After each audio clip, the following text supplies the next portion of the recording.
Krásný dobrý den, milí posluchači, zdravím i vás, pane Marušák. Ďakujem, takisto zdravím ja vás. Ďakujem za pozvanie do tohoto televízneho rozhovoru. My jsme se dneska sešli, aby jsme si natočili váš vývoj světonázoru a než se do toho pustíme tak jak obvykle, já prozradím, že my dva se vůbec neznáme, potkali jsme se teď osobně na akci Zubereckých chodníčků a velice rychle jsme se domluvili vlastně na tento rozhovor, za což vám děkuji, protože to je taky nadprůměrný vůbec jako schopnost domluvy. Tak pojďme asi rovnou na to, nebo chcete něco dodat? Nie, iba že v Zuberci bolo veľmi pekne a kto tam nebol, nech sa tam ide pozrieť. Je tam fantastická príroda. To rozhodně Západné Tatry, samozrejme, Slovensko. Je to tak. Tak pojďme na to, jak byl formován váš start do života? Co vás formovalo? No tak musím povedať, že to bolo niekoľko vecí. Hlavne je vidieť už zjavne na prvý pohľad, že som vyrastal v socializme. Čiže tam to bolo jasné, že čo, ako kto mal aký svetonázor, 90, ja neviem koľko percent ľudí. Išlo v tom, čo bolo teda programované, to, čo sa nám vtlkalo do hlav a tak ďalej. Čiže to bol taký prvý moment, by som povedal, pamätám sa veľmi dobre, ako som sa začal učiť po rusky. A ja, keďže, neviem, ja mám na to asi šťastie a rozbieham všelijaké projekty. Rozbiehal som experimentálne vyučovanie ruského jazyka v 2. ročníku, čiže mňa už od 2. ročníka ne, že trápili, ale začali učiť po rusky. Zaujímavý moment bol 68. rok. To som mal 10 rokov, teda priznávam tým pádom, koľko mi je. A v 68. roku sme teda robili tie všelijaké veci. Sme chodili po Bratislave s briketami pri ušiach a provokovali sme tých ruských vojakov, akože počúvame rádio a mali sme briketu v kapesničku zabalenú no a tak ďalej. Nič viac sme sa neodvážili, pretože v Bratislave, tuším, vtedy ruskí vojaci zastrelili 2 alebo 3 ľudí. Takže to bol ďalší taký step, by som povedal, a svetonázorový, že som si začal uvedomať, že niečo tu nie je v poriadku, alebo niečo beží ináč, ako som si myslel. A potom zaujímavé, pretože celý život som sa venoval hudbe, tak som mal suseda oproti na sídlisku, ktorý bol DJ, taký známy bratislavský DJ, Stano Bystrian, možno, že veľa ľuďom to nepovie, pretože nechodil napríklad do Čiech na Moravu, iba na Slovensku behal. Takže Stano Bystrian, ten počúval v tých 70. rokoch, to začalo na mňa tlačiť. Glam rock, anglickú muziku, západnú muziku a tak ďalej. Ja som si zamiloval glam rock, samozrejme Sweet, Gary Glitter, Matt, Slade a podobne. Toto boli moje kapely. A počúval som Radio Luxembourg. Takže Tony Prince ako najväčší DJ Radio Luxembourg mal aj rozhlasový program, aj televízny program Beatbox, alebo také niečo s beatom tam bolo, ktorý bežal v rakúskej televízii a my v Bratislave sme teda sledovali rakúsku televíziu. Takže začal som inklinovať k muzike, až kým som sa nedostal k tomu, že som začal normálne hrávať a stal sa zo mňa klubový DJ, pretože som sa pomerne skoro oženil a tak som začal pracovať v kluboch pomerne často, až to prišlo až tak ďaleko, že každú noc. Čiže tam som bol jasný, orientovaný na anglosaskú kultúru, perfektne, všetko išlo tak, ako to bolo naplánované niekde. Ale teda potom došiel taký zhluk. Jestli můžu skočím ještě trošku, že jestli bychom se mohli vrátit, protože teď jsme to docela prolítli. Jestli si dobře pamatuju, tak vlastně jakožto před těma 50-60 lety, tak to ještě fungovalo vícegenerační bydlení.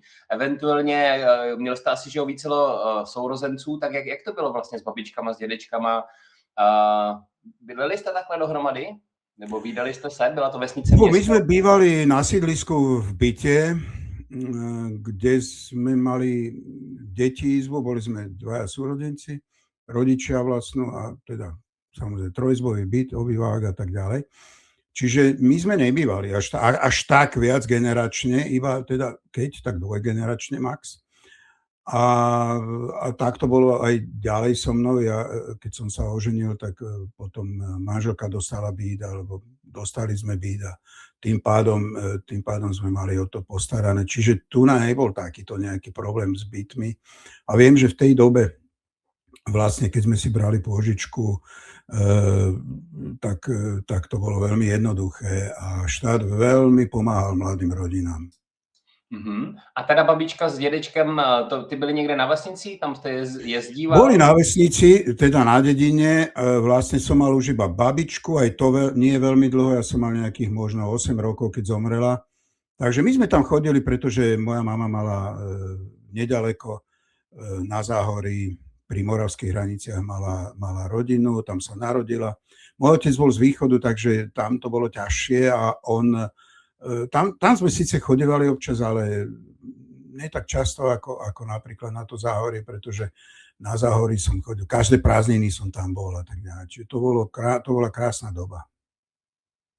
Výborně, děkuji za doplnění. A když bych se zeptal, bylo tam nějaký teda zvířectvo, předpokládám, příroda teda jenom maličko a ještě náboženství nebo nějaký ideologie? Setkal jste se jako malej, kromě teda tý marxistický? Kresťan, samozrejme, birmovaný kresťan, takže to bola ideológia mojich rodičov, ktorú ja som nebol nikdy taký, že by som chodil do kostola. Na rozdiel od mojich rodičov, práve naopak, ja už som bol ovplyvnený tou ideológiou tak, že som veril, aj dodnes verím v niečo, ale nie som nejaký ortodoxne do kostola chodiaci kresťan. Super, takže to bylo vlastně setkání asi, že to nebylo, že by to někdo nějak extra nutil nebo tak? Ne, u nás nie, určitě. A ještě mě napadá, jestli tam byly nějaký sporty, eventuálně pohybové aktivity a pak klidně, jak to bylo se školou ještě a učitelama. Športy boli, ja som prepadol plávaniu, hral som vodné pólo závodne, som členom dorasteneckého tímu majstrov Československa, majstrov Slovenska, dvojnásobný a tak ďalej, tak ďalej. Čiže šport bol veľmi aktívny a teda plávanie alebo vodné pólo. To je docela náročný. A potom, když byste měl zhodnotit školu, jaká byla vlastně základka, potom vlastně kam jste se vydával, zhodnocení vlastně těch učitelů jako takových, protože už já jsem zažíval jenom prostě jednotky učitelů, kteří vyčnívali nad ostatní. Tak jak to bylo u vás? Aj u nás to bolo tak, že boli niektorí učitelia, dokonca na základke sme mali človeka, ktorý bol profesor. Neviem, prečo tam učil, možno, že mal nejaké politické problémy a tak ďalej, čiže dali ho na základku, neučil na strednej alebo na vysokej škole, ale na základnej škole boli výnimoční učitelia. Tam som to až tak nevnímal, až na strednej škole. Až na strednej škole ja som sa rozhodol študovať zahraničný obchod a tam boli naozaj niektoré kapacity, ktoré tento zahraničný obchod vyučovali. Musím povedať, že v tej dobe ja som absolvoval strednú školu na Februárovej ulici v Bratislave a tá bola známa tým, že to bola najlepšia ekonomická stredná škola na Slovensku. My sme sa na maturity pripravovali zo Skript Vysokej školy ekonomickej v Prahe. Ja som sa učil zahraničný obchod z týchto Skript, čiže ja to považujem za takú malú vysokú školu, aj keď ďalej som pokračoval na Vysokej škole ekonomickej, ale už som sa nedostal na zahraničný obchod a to zrejme z toho dôvodu, že môj otec bol v 69. roku prepustený z armády a tým pádom tam boli zrejme nejaké ucvaknuté nejaké linky. Takže tam to bolo také, že šúpli ma na štatistiku, čo teda ako ja a čísla, tak to ako naozaj nie. No a takže potom dokonca po pol roku som prestúpil na účtovníctvo, lebo tá štatistika, keď mi povedala profesorka Bakitová, že pán Marušák, že tretí termín nezvyknem dávať, ale vám ho dám, vy ste taký snaživý, vy popíšete vždy 10 strán na tých skúškach, ale nerozumiete tomu až tak veľmi a pritom som mal nejakú veľmi drahú kalkulačku z Tuzexu a s tým som to robil, lebo však tam tie vzorce to iba sa tak pretlačalo. Tak zrejme štatistiku som úplne nepochopil. A je to taký zaujímavý nástroj, štatistika, samozrejme, vo svete. Ale išiel som na účtovníctvo a na podiv, teda ja, klubový hráč a ja neviem čo všetko, som skončil vysokú školu na odbore ekonomické informácie a kontrola, keby mi to na strednej škole, lebo my sme na strednej škole mali účtovníctvo, ale iba 2 roky.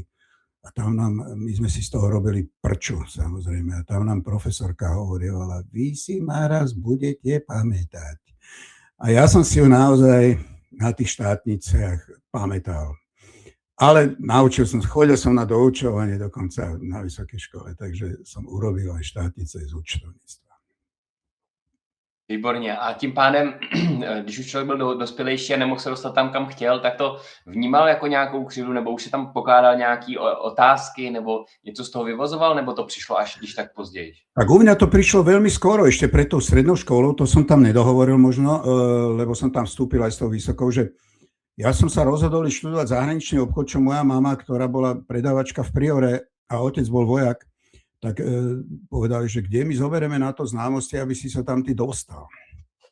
No, takže moja snaha bola, aby som vyštudoval zahraničný obchod a začal chodiť do zahraničia, lebo to bolo zakázané v tej dobe. Nebolo to tak jednoduché teda, ako je to teraz. Myslím, že veľa ľudí aj športovalo kvôli tomu, veľa ľudí práve, že išlo do týchto odborov, do diplomácie a tak ďalej, aby sa dostali von jednoducho, lebo naozaj toto bola oblasť veľmi, veľmi ťažko sme sa mohli dostať von v tej dobe, čo dnes mládež si asi nevie dosť dobre predstaviť. Takže to bola moja motivácia ísť na strednú školu. Mňa ten zahraničný obchod fantasticky bavil. No a potom aj na vysokú, kde som sa tiež prihlásil na odbor zahraničného obchodu, ale hovorím už z určitých dôvodov zrazu sa dokonca moje papiere sa stratili. Ja som bol jediný študent v tom ročníku, ktorého papiere, normálne prihláška na skúšku na vysokej škole, na prijímacie pohovory sa stratil. To je tak neobvyklé, že hneď som pochopil, že prečo to bolo asi. A tím pádem, pokud tam nebyly nějaký další aha momenty, tak klidně můžete jít dál, kam vás to potom teda zaválo po té vysoké škole, jestli to už to teda do toho byl ten klubový DJ, nevím, jestli už tam byla teda ta rodina. Bola rodina, ja som sa teda už v prvom ročníku, či v druhom ročníku vysokej školy oženil. Hneď sa nám narodila dcéra.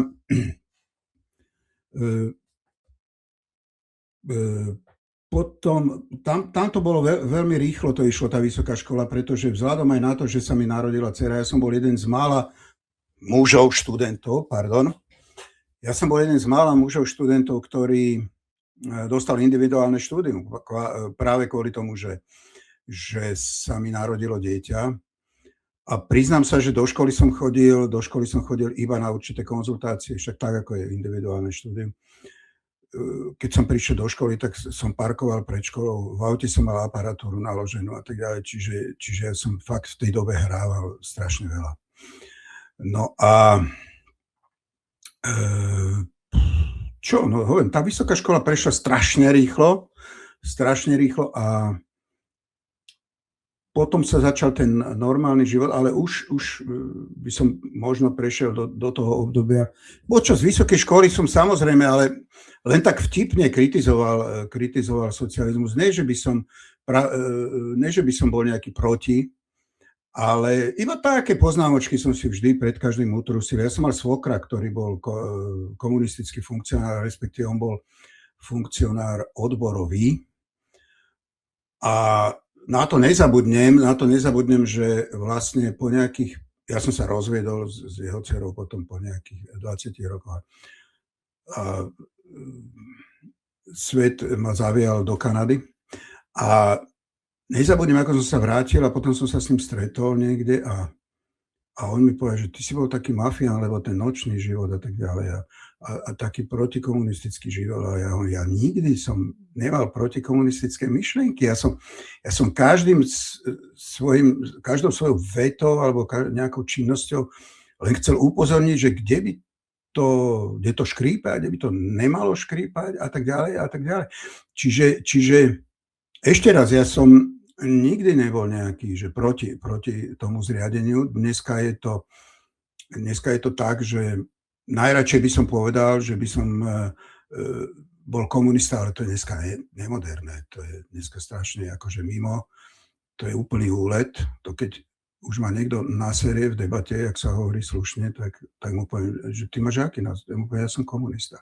Čo teda nie je pravda, ale vo svojej podstate, keďže som prešiel toho strašne veľa, strašný kus cesty. Ja som potom, keď skončil socializmus, začal, okrem toho, že teda som bol klubový DJ, tak som rozbiehal niekoľko projektov rozhlasových, Fan rádio na Slovensku, Rock FM rádio a tak ďalej. V týchto rádiách som pracoval som aktívne, až som sa dostal od moderátora až do funkcie riaditeľa rozhlasovej stanice. Čiže napríklad tento svet rozhlasový je mi veľmi blízky. Dodnes hovorím, že škoda, že som išiel do telky, bol by som ďaleko bohatší ako dnes. Ale nevadí, v každom prípade na ten rozhlas do určitej miery formoval, alebo ja som pomáhal im teda formovať. Keby som mal byť taký tendenčný, tak dneska poviem, že ja som bol ten, kto rozhlasových relácií v 80. a 90. rokoch do najpopulárnejších rozhlasových relácií donášal západnú hudbu, lebo je to tak, ja som mal také kontakty, že mi chodila z Veľkej Británie, z Nemecka, z Rakúska, z Holandska, mi chodili platne z Ameriky. Čiže ja som pozor zákrut.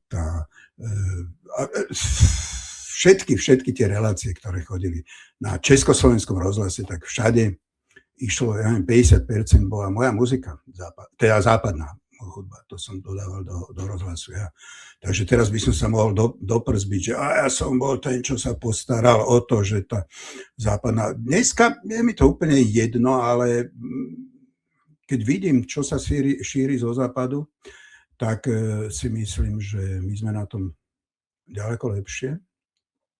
A dnes mám taký názor. V podstate, aký som mal, ale ja hovorím, ja som kriticky niekedy vystupoval. A hovorím, ten môj svokor mi to dodnes nevie odpustiť, ale ja som len preto, lebo som si myslel, že dajú sa veci zlepšiť. Dnes sú veci úplne naopak a dnes si myslím, že by sa veci mali zlepšiť, ale veci sa nezlepšujú. A možno je to z niekoľkých dôvodov. Z tých, že to, čo vyrába dnes mainstream, to je hrozná propaganda proti dobru a proti humanite a vôbec proti základom života. Vieme, že v podstate informácie v mainstreame idú z nejakých 3 kanálov. Jeden je americký, francúzsky, nemecký, čo je France Press, DPA alebo zo Spojených štátov. Whatever, ktorýkoľvek. Ja som žil teda 6 rokov v Kanade, mám kanadské občianstvo, okrem iného. Takže porovnával som aj ten život v Kanade napríklad a porovnával som život v Európe. Zaujímavé, že dneska som si to uvedomil, neviem, čo som to sledoval, na internete nejaký videoklip, že ja som vlastne žil v takých horských oblastiach, lebo ešte som možno zabudol povedať, že keď som skončil vysokú školu, tak som hral ako DJ vo Švajčiarsku. Čiže Slovensko hornatá krajina, Švajčiarsko hornatá krajina, a keď som prišiel do Kanady, tak tam to bolo, hovorím, Slovensko je oproti Kanade taký zmenšený matchbox, akože naozaj taká mini horská krajinka, lebo ja som býval vo Vancouveri a tam teda tie hory začínajú obrovské a pokračujú cez celú Kanadu. Takže mal som šťastie na také horské krajiny. No ale hovorím, že ten svetonázor, ktorý momentálne mass media ovplyvňujú, teda mainstreamové médiá, tak ten bohužiaľ preniká medzi ľudí, strácajú objektivitu, strácajú taký sedlácky rozum, prirodzený úsudok. Ľudia nejakým spôsobom blbnú naozaj, lebo kedysi som mal ešte taký, že synovec, niečo som mu poslal cez internet a napísal mi: človeče, však toto si over, toto nemôže byť pravda. A poslal mi hneď 4 linky a už tam bolo niečo, že to teda nie. Hovorím, dobre, nikdy ti už nepošlem nič neoverené, ale dnes, keď sa s ním bavím, napríklad o rusko-ukrajinskom konflikte, tak on mi povie, ja mu poviem: a ty máš odkiaľ toto? No on mi povie, že tak ja poznám ľudí, ktorí to zažili na vlastnej koži. Tak som mu napísal: zoznam ma s ľuďmi, ktorí to zažili na vlastnej koži. To som dal do úvodzoviek. Takže je to také srandovné, že z človeka, ktorý mňa kontroloval, moje zdroje, sa nakoniec stal čistý konzument toho progresívneho svinstva, ja neviem, jak to nazvať, toho, čo sa na nás rúti, tej propagandy, a progresívno-liberálnej alebo liberálno-progresívnej. No a to je zlé. A to je naozaj zlé, pretože keď poviem druhému synovcovi, že počúvaj, tak ja neviem, v Iráne padal čierny dážď, ako sa tomu hovorí, keď zbombardoval Izrael iránske ropné nádrže priamo v Teheráne, tak on mi povedal, že odkiaľ mám takú blbosť. A to už bola zmienka aj v našich mainstreamových médiách, ale samozrejme venovali tomu asi 25 sekúnd. Takže manipulácia, ktorá dnes začala, keby mi niekto povedal, že počúvaj, tá socialistická manipulácia ľuďmi, že to bolo niečo hrozné, tak ja by som mu povedal, keďže som mal v mojom živote aj, ako nakoniec sa mi splnil sen a stal som sa diplomatom ekonomickým Slovenska a pôsobil som v Číne, tak nakoniec, keby mi to niekto povedal, tak ja mu hovorím, že vieš, aký je problém v Číne, alebo vlastne, čo ty môžeš v Číne si všetko dovoliť, povedať? Keď sa ma opýtajú, že čo, tak hovorím, všetko môžeš povedať. Okrem jednej veci, nemal by si nadávať na komunistickú stranu Číny. A naozaj, keď si to tak zoberieme aj v tom hrubom a keď si to rozmeníme aj na ten socializmus, ktorý bol u nás, tak pokiaľ nejak vyloženie človek nenadával na ten socializmus, tak ľudia mali domy, stávali si, ja neviem, nechcem povedať, že krádlo sa bezbreho, ale aj v tej Číne, ja som, teraz neviem, kto to bol, či Tucker Carlson, ktorý vyhlásil, že mal väčšie problémy vo Fox News, keď išiel robiť interview prvýkrát, ako v čínskej televízii, pretože Fox News mu dali 20 otázok, na ktoré 10 dní pred interviom musel dať odpovede, čo povie.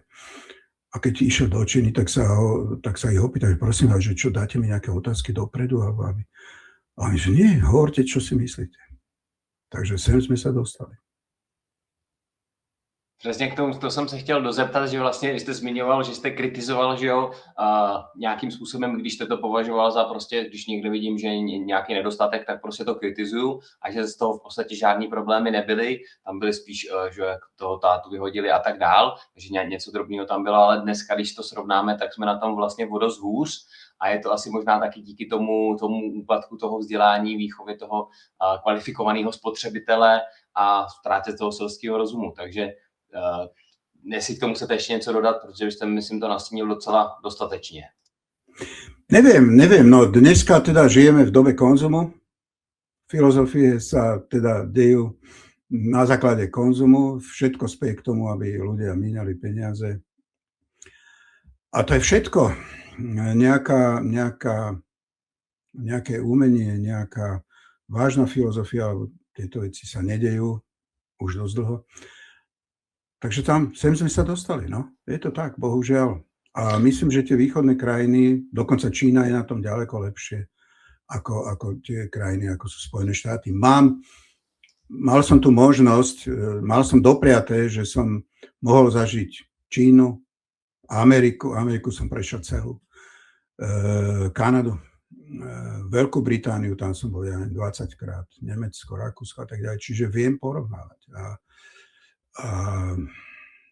tam, kam teraz ideme, To je tak, ako europoslankyňa Slovenska v Europarlamente Katarína Rod-Neveďalová pred týždňom dala status na internete, že začnite si pestovať doma paradajky. Nebudú.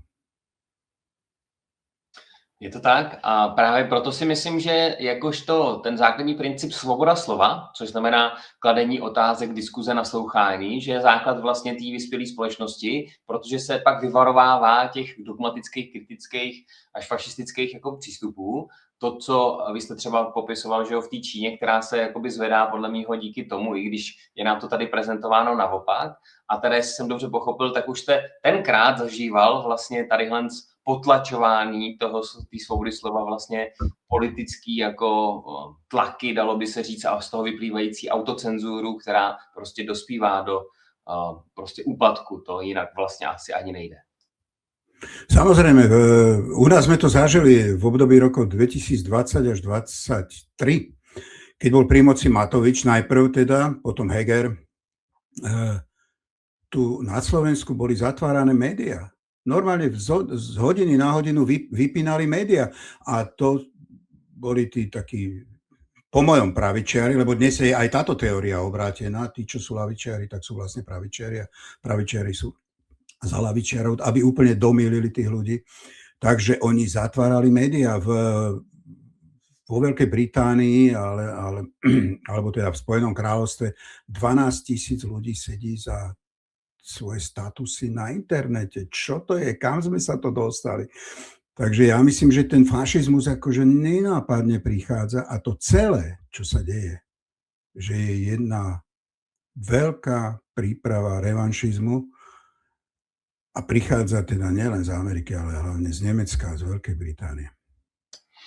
Jasně, protože Německo je vlastně zadní dvorek USA, ty to tam vlastně okupují, když ne úplně, i když tam i mají ty vojáky.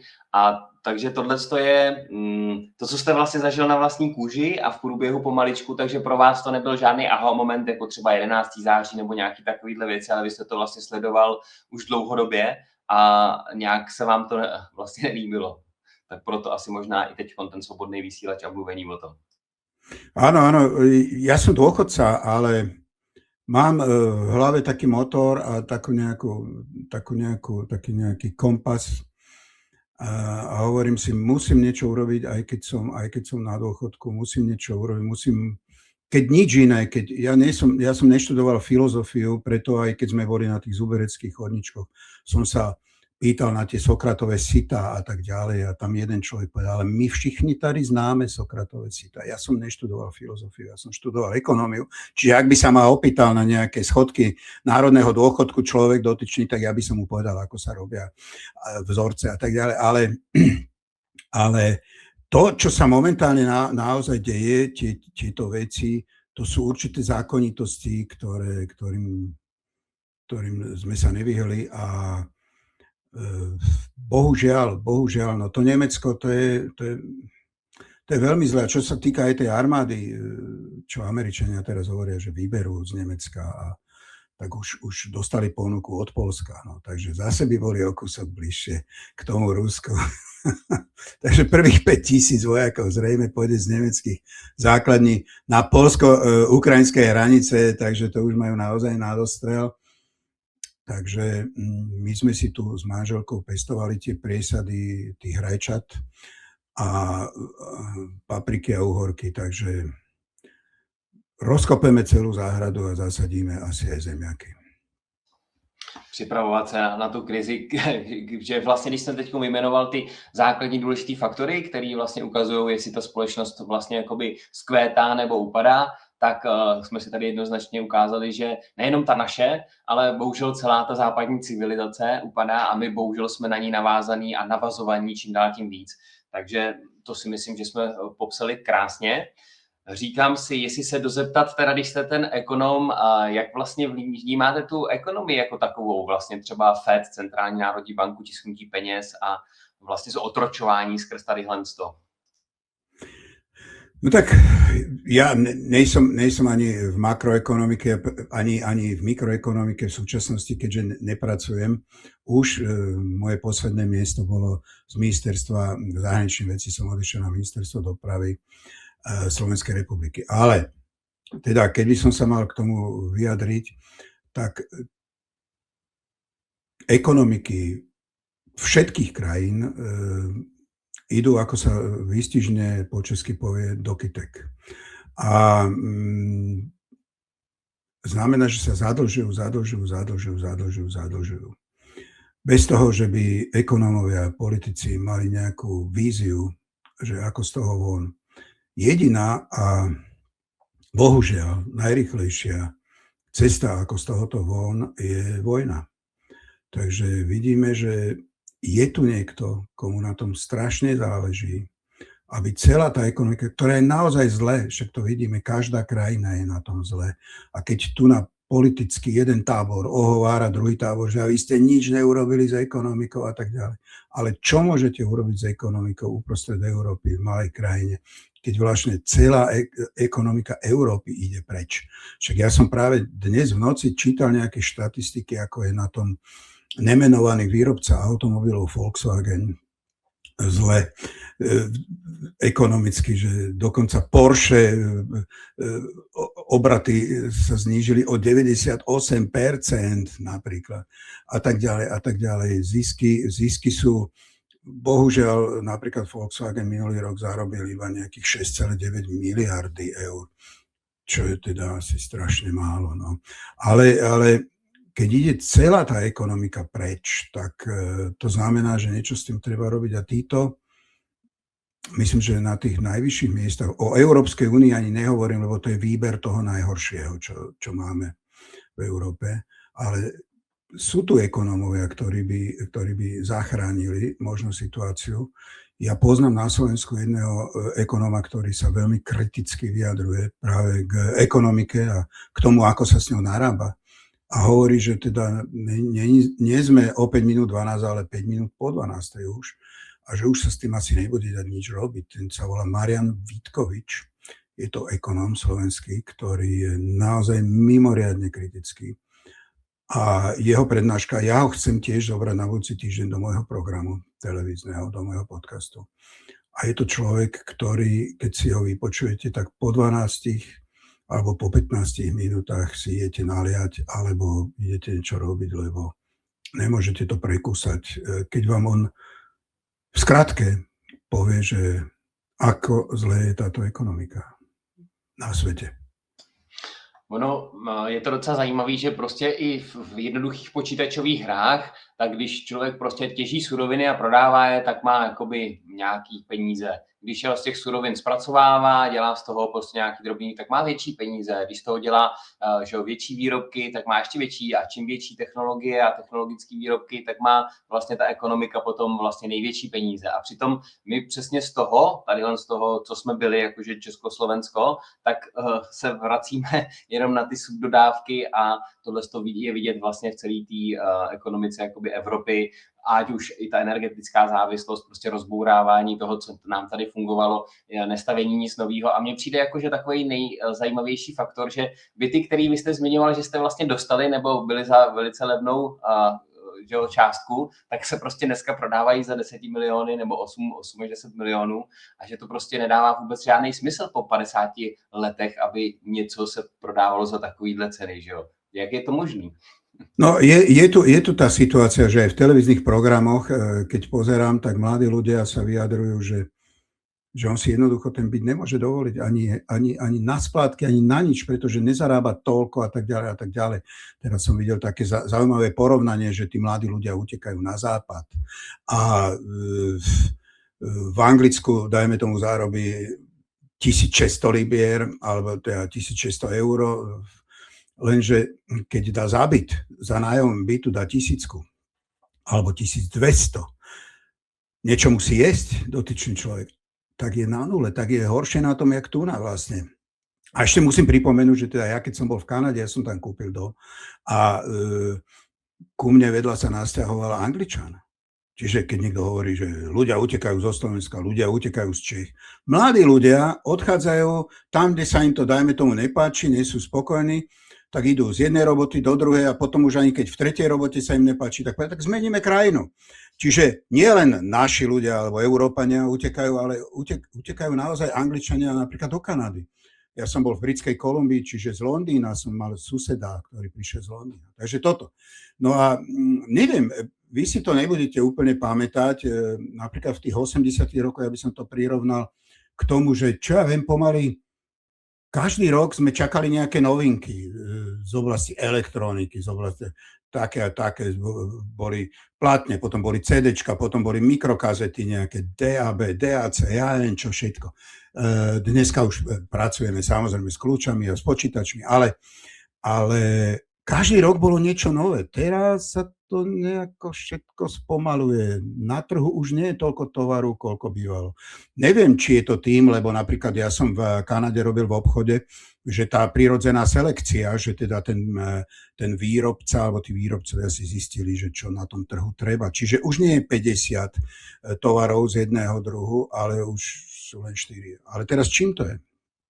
To je otázka, pretože naozaj toto sa zužuje, všetko sa zužuje. A ja to veľmi rád v mojich podcastoch pripomínam, že v podstate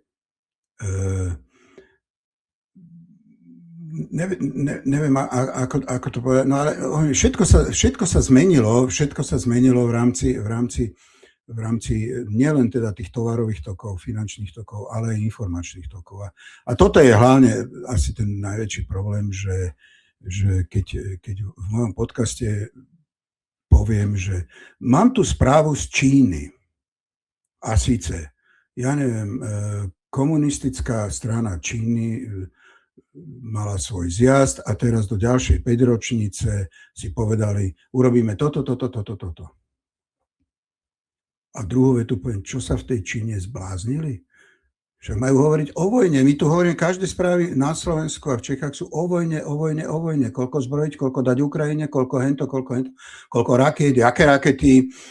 Sa tu zdokonalujeme vo výrobe rakiet, nábojov a ja neviem čoho. Čiže vlastne, o čo tu ide? Budeme pestovať tie paradajky. Tak mě k tomu právě napadá, jestli jste někdy slyšel výrok, že co je pro někoho chybou řízení, tak může být pro někoho jiného cílem řízení. Což tady vlastně vidíme prostě likvidaci Evropy, odpis vlastně těch států, ničení průmyslu a tak dále, to jsme tady zmínili. A teď je jenom otázka, jestli se to děje jako samo sebou, jenom náhodou, že tam máme neschopný lidi, anebo to někdo chce a vlastně ty neschopní lidi tam drží, dosazuje, vybírá pečlivě, pestuje si a tak dále. To je presné. K tomuto by som dal dve poznámky. A síce, to, čo som povedal asi pred 5 minútami, že do tej Európskej únie berú naozaj tých najsprostejších, pretože keď vidím niektoré výroky pána Hojsíka zo Slovenska a tak ďalej, ktorý mal nejakú kontroverziu s českým europoslancom. Neviem, či ste videli to video medzičasom, ale to je, keď to mám povedať naozaj diplomaticky, to je najvyšší stupeň tupoty, tento náš europoslanec. Čiže vidím, že vyberajú tých najhorších z najhorších, aby sa tam iba poklonkovali a aby, čiže oni to riadenie majú naplánované veľmi dobre dopredu a vyberajú takých ľudí, ktorí sú servilní, nebudú nič hovoriť.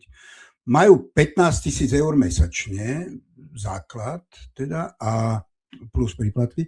No a potom si robia, čo chcú. Ale je tu aj druhá strana mince a to sa hovorí teraz v poslednej dobe a to je na rozmýšľanie, že tie ťahy, čo momentálne napríklad v Iráne vymýšľa americký prezident Donald Trump, že to je v podstate úplný chaos, pretože toto, čo on tam robí, by za normálnych okolností triezvy človek, ktorý nie je závislý na drogách, človek, ktorý, ja neviem, skončil vysokú školu alebo strednú školu, by nemohol robiť.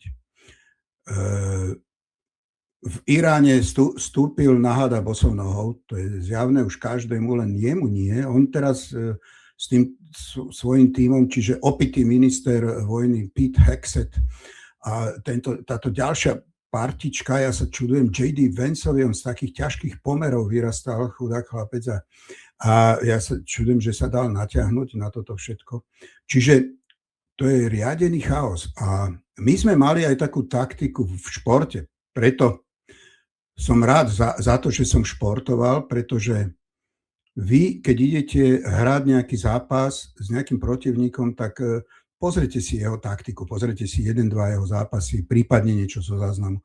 A viete, čo môžete od neho čakať. Od Donalda Trumpa neviete, čo môžete čakať, pretože on dneska povie, že ide robiť nejakú záchrannú akciu pre všetky lode a do 48 hodín zistí, že tí Iránci to nie sú len takí pobehajkovia.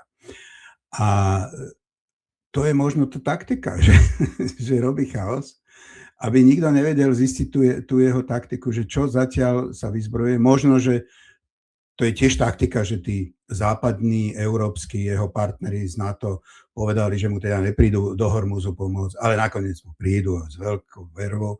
Ale ak sa to stane, tak potom prídu aj Číňania a Rusia. Toto bude asi zlé.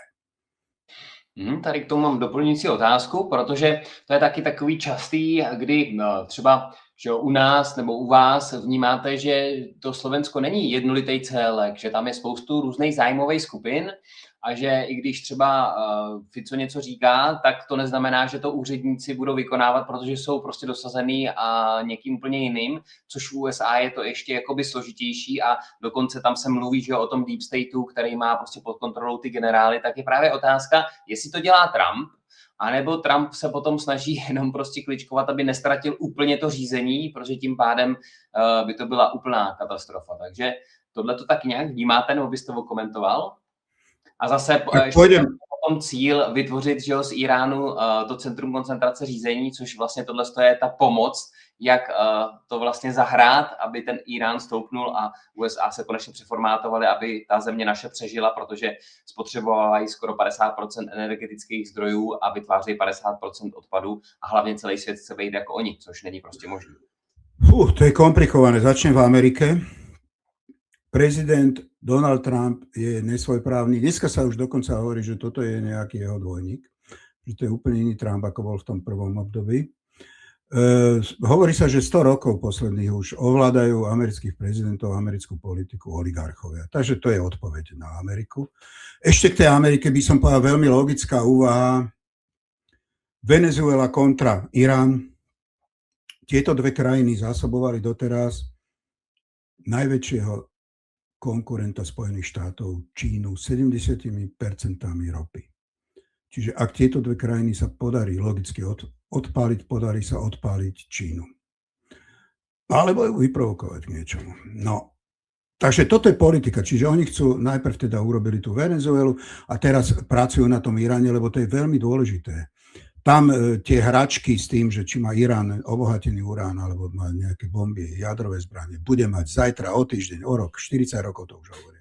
Čiže k tomuto, toto je tá zahraničná časť tej otázky a domáca časť, to isté platí aj tu. Ja si myslím, že momentálne je v slovenskej vláde taký stav nedôvery, každý voči každému. Ten stav nedôvery je na niečo dobrý a na niečo zlý. Dobrý je na to, že v podstate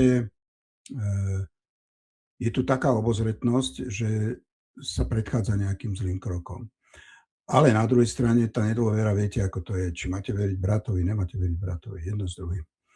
Viete, napríklad poznám niektoré situácie na niektorých ministerstvách konkrétne, keď si píše, ja neviem, generálny tajomník s ministrom a tieto správy, tieto maily odpočúvajú ďalší zamestnanci a posielajú to ku konkurencii, do opozície. Čiže toto existuje. Čiže toto je strašný stav, ale je vytváraný umelo. Je vytváraný silami, ktoré programujú tento svet. Možno to je až ten deep state, ale programujú tento svet, aby išiel v ich kolajách a v ich intenciách. To znamená, že keď niekto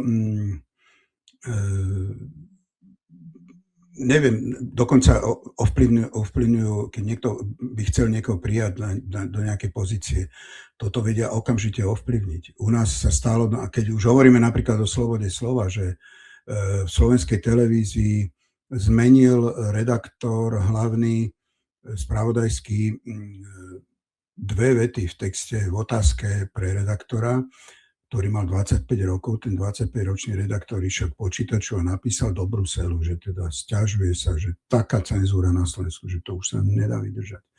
A tak ďalej. Čiže toto je všetko naprogramované a naozaj je ťažko povedať v tomto dnešnom chaose, že kto má pravdu a tie národné alebo pronárodné síly, ktoré by to mohli zachrániť na Slovensku a nielen na Slovensku, tie sú už tak rozdelené, že muselo by ich byť 25 tých straničiek, každý 1% a keby sa dali dokopy. Ale posledne sa o to pokúsil Danko z SNS, Slovenskej národnej strany, a nedopadlo to dobre, pretože tam vznikla taká fragmentácia, že už jeden z tých takých prišielcov už je ministrom a tak ďalej. Ja neviem, že robí svoju robotu zle a tak ďalej. Čiže je to zlé. To rozdelenie a tá propaganda už dosiahla taký vrchol, že sú len dve možnosti. Buď to takto bude pokračovať ďalej.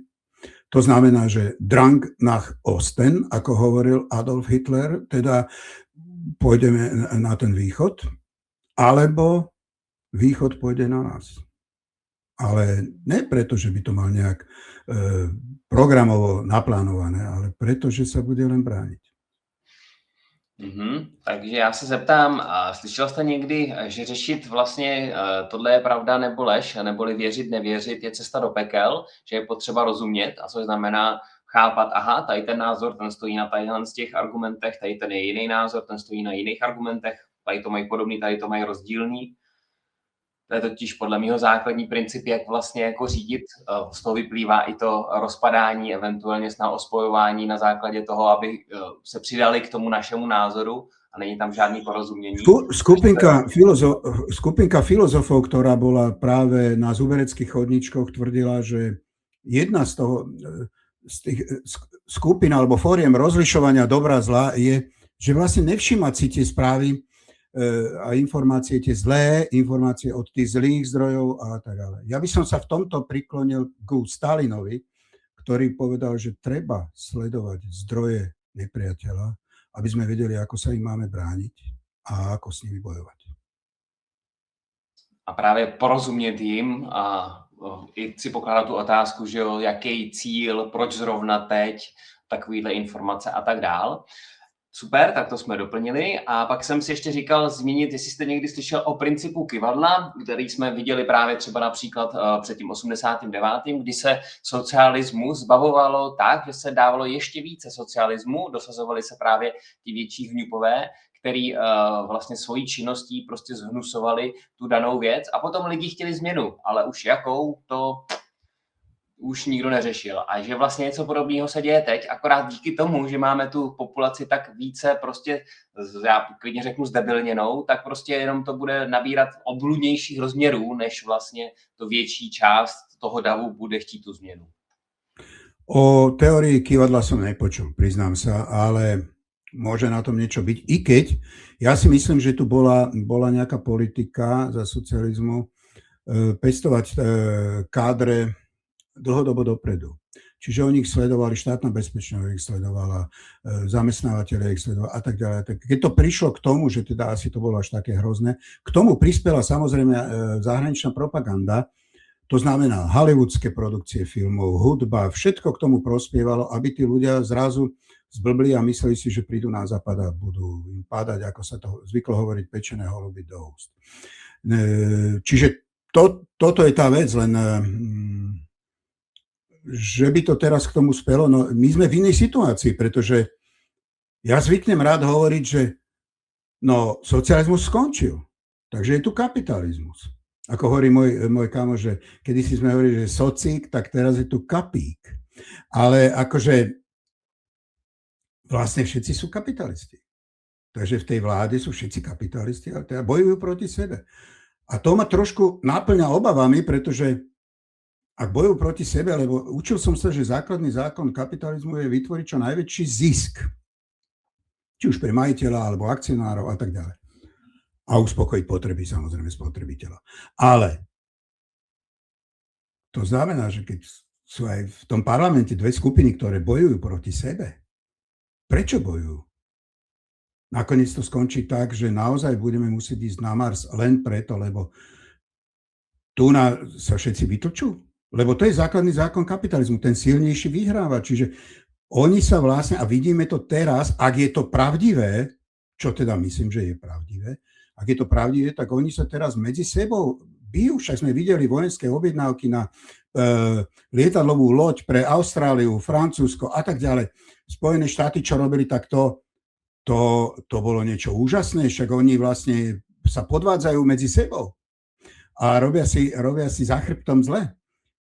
Takže toto je ten kapitalizmus a toto chceme, aby došlo. Tu musí dojsť naozaj k veľkej zmene. Jeden filozof hovoril, že 15. mája padne dolár. Ale to ešte uvidíme, samozrejme, lenže naozaj tu musí prísť k veľkej zmene. Myslíte Messinga? Messinga, presne. 14:30 popoludní. Ono všetko je možné, pretože ten Irán vlastne a štáty BRICS začali obchodovať v juanoch a vo svojich menách, čiže petrodolár je preč. A keď není petrodolár, není Amerika. Je to dosť logické zatiaľ, ale či to bude toho 15. o 2:30 popoludní, to neviem. Ale určite musí dojsť k jednej veľkej konfrontácii. Nechcem to ako malovať nejakými čiernymi farbami, ale tak to cítim.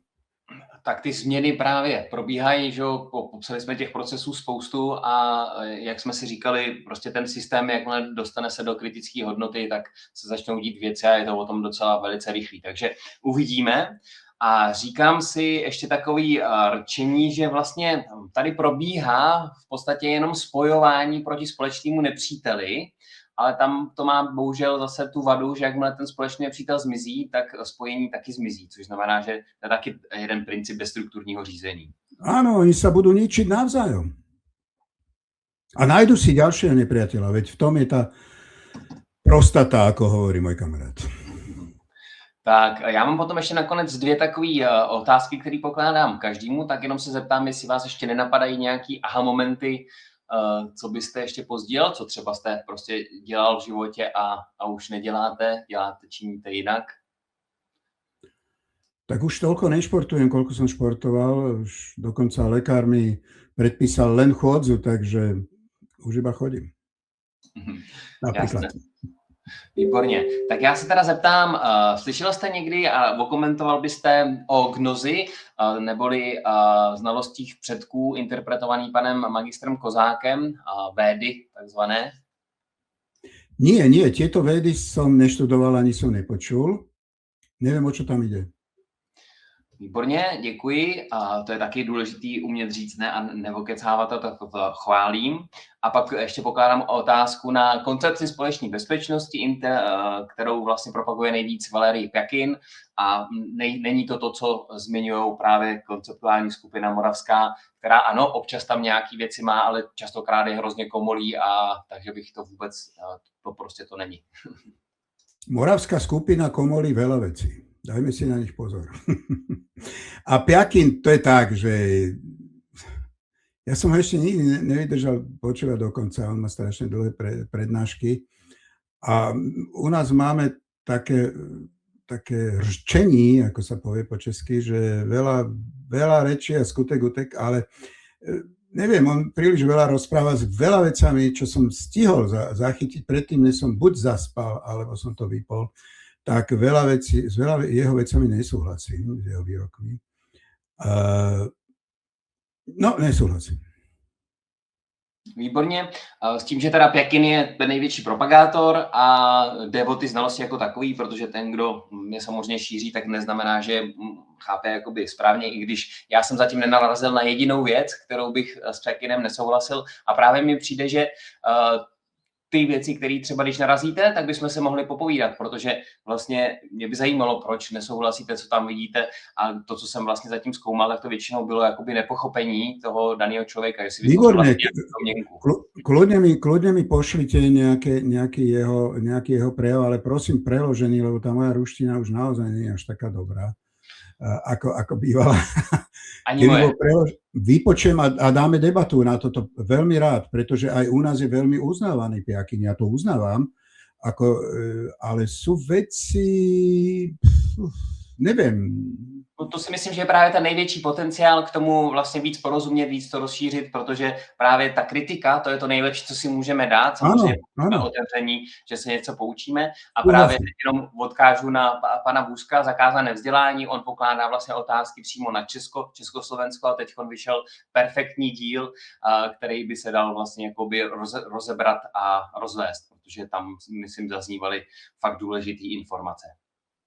Dobre, výborne. Ja sa poteším, keď mi pošlete, kľudne, veľmi rád. A veľmi rád potom si môžeme rozobrať niektorú jeho z tých najnovších relácií.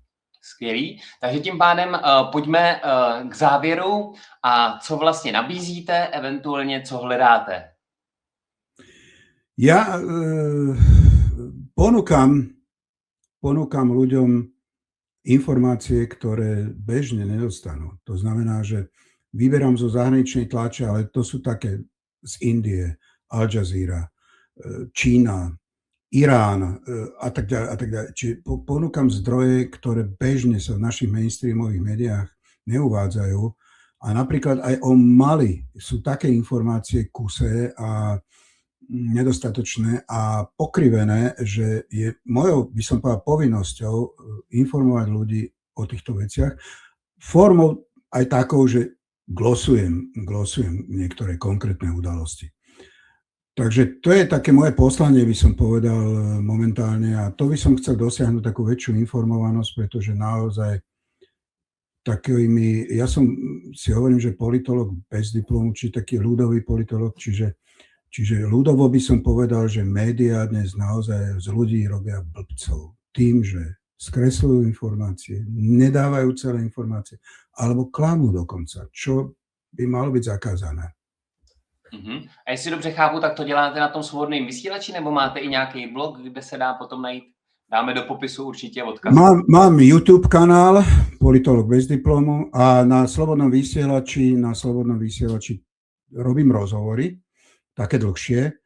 A na tom YouTube ako Politolog bez diplomu už som začal robiť aj také rozhovory, video vo dvojiciach.